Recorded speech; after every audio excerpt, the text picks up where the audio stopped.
Hello mga kabida! Bibida tayo muli sa kusina at ngayon nga ay magluluto tayo ng napakasarap na sarasyadong yellowfin tuna. So ihanda na nga natin itong napaka-fresh na yellowfin tuna. Siyempre ang sangre ng kusina, ang itlog, ang liquid seasoning, oyster sauce, salt and pepper, patis at siyempre yung ating pechay. Ayan. So ready na ang ating sangkap. So tara na at simulan na nating magluto ng napakasarap na sarasyadong yellowfin tuna.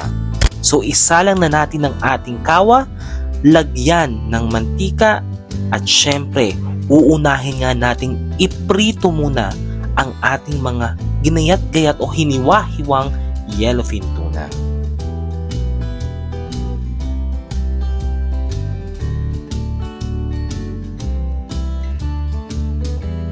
So isa-isa na nga nating isalang ang yellowfin tuna at hintayin lang nating mag golden brown ang parehas na sides nitong isda natin hanggang sa maluto at pagkatapos nga ay iset aside lang natin ito at sunod na nating lutuin ang kanyang sauce.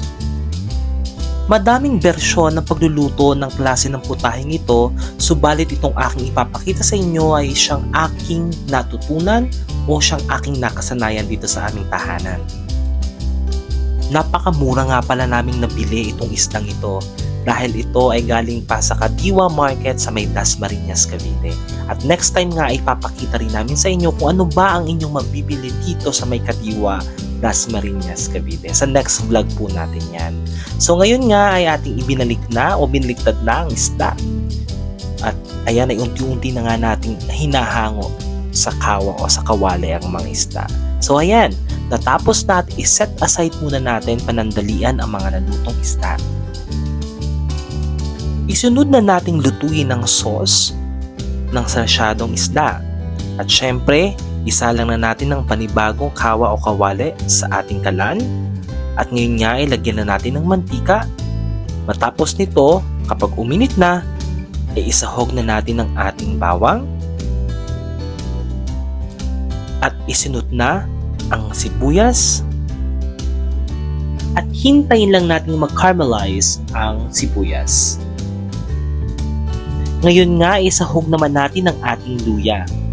Halu-haluin lang muli ang ating mga aromatics.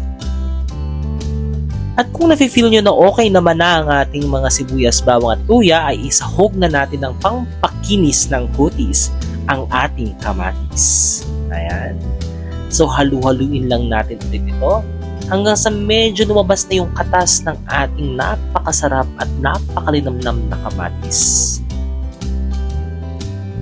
At kung kayo'y nangalay na, ay ilagay na nga natin ang ating tubig sa ating ginisang kamatis at iba pang aromatics. At isunod na nga natin ang ating salt and pepper. Ayan, para naman lumasa na yung alat at anghang sa ating mixture. At pagkatapos nga, ay ilagay na rin natin ang ating patis.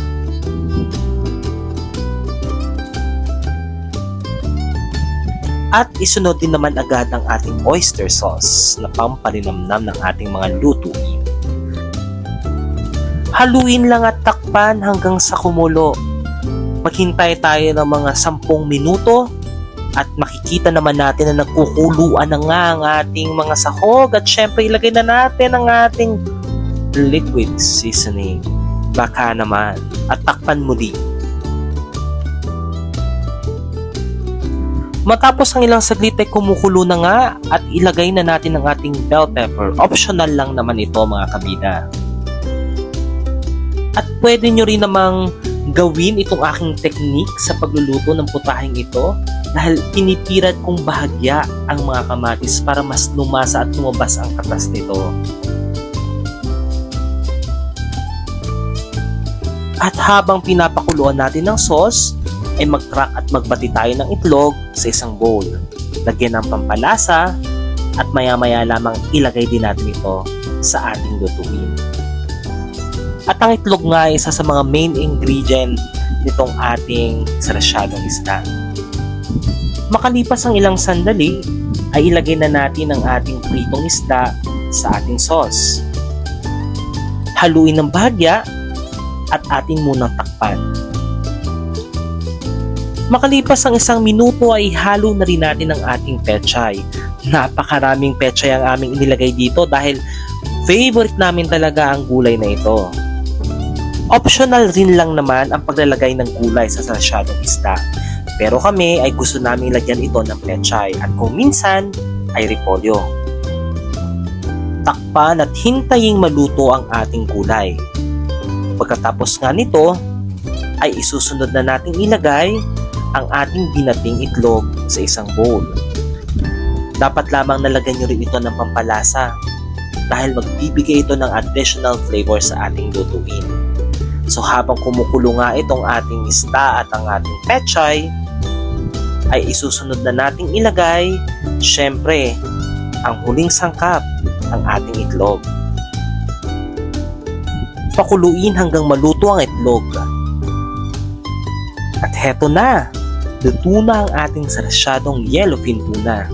Tara na at kumain. Hanggang sa muli mga kabida. Bye-bye!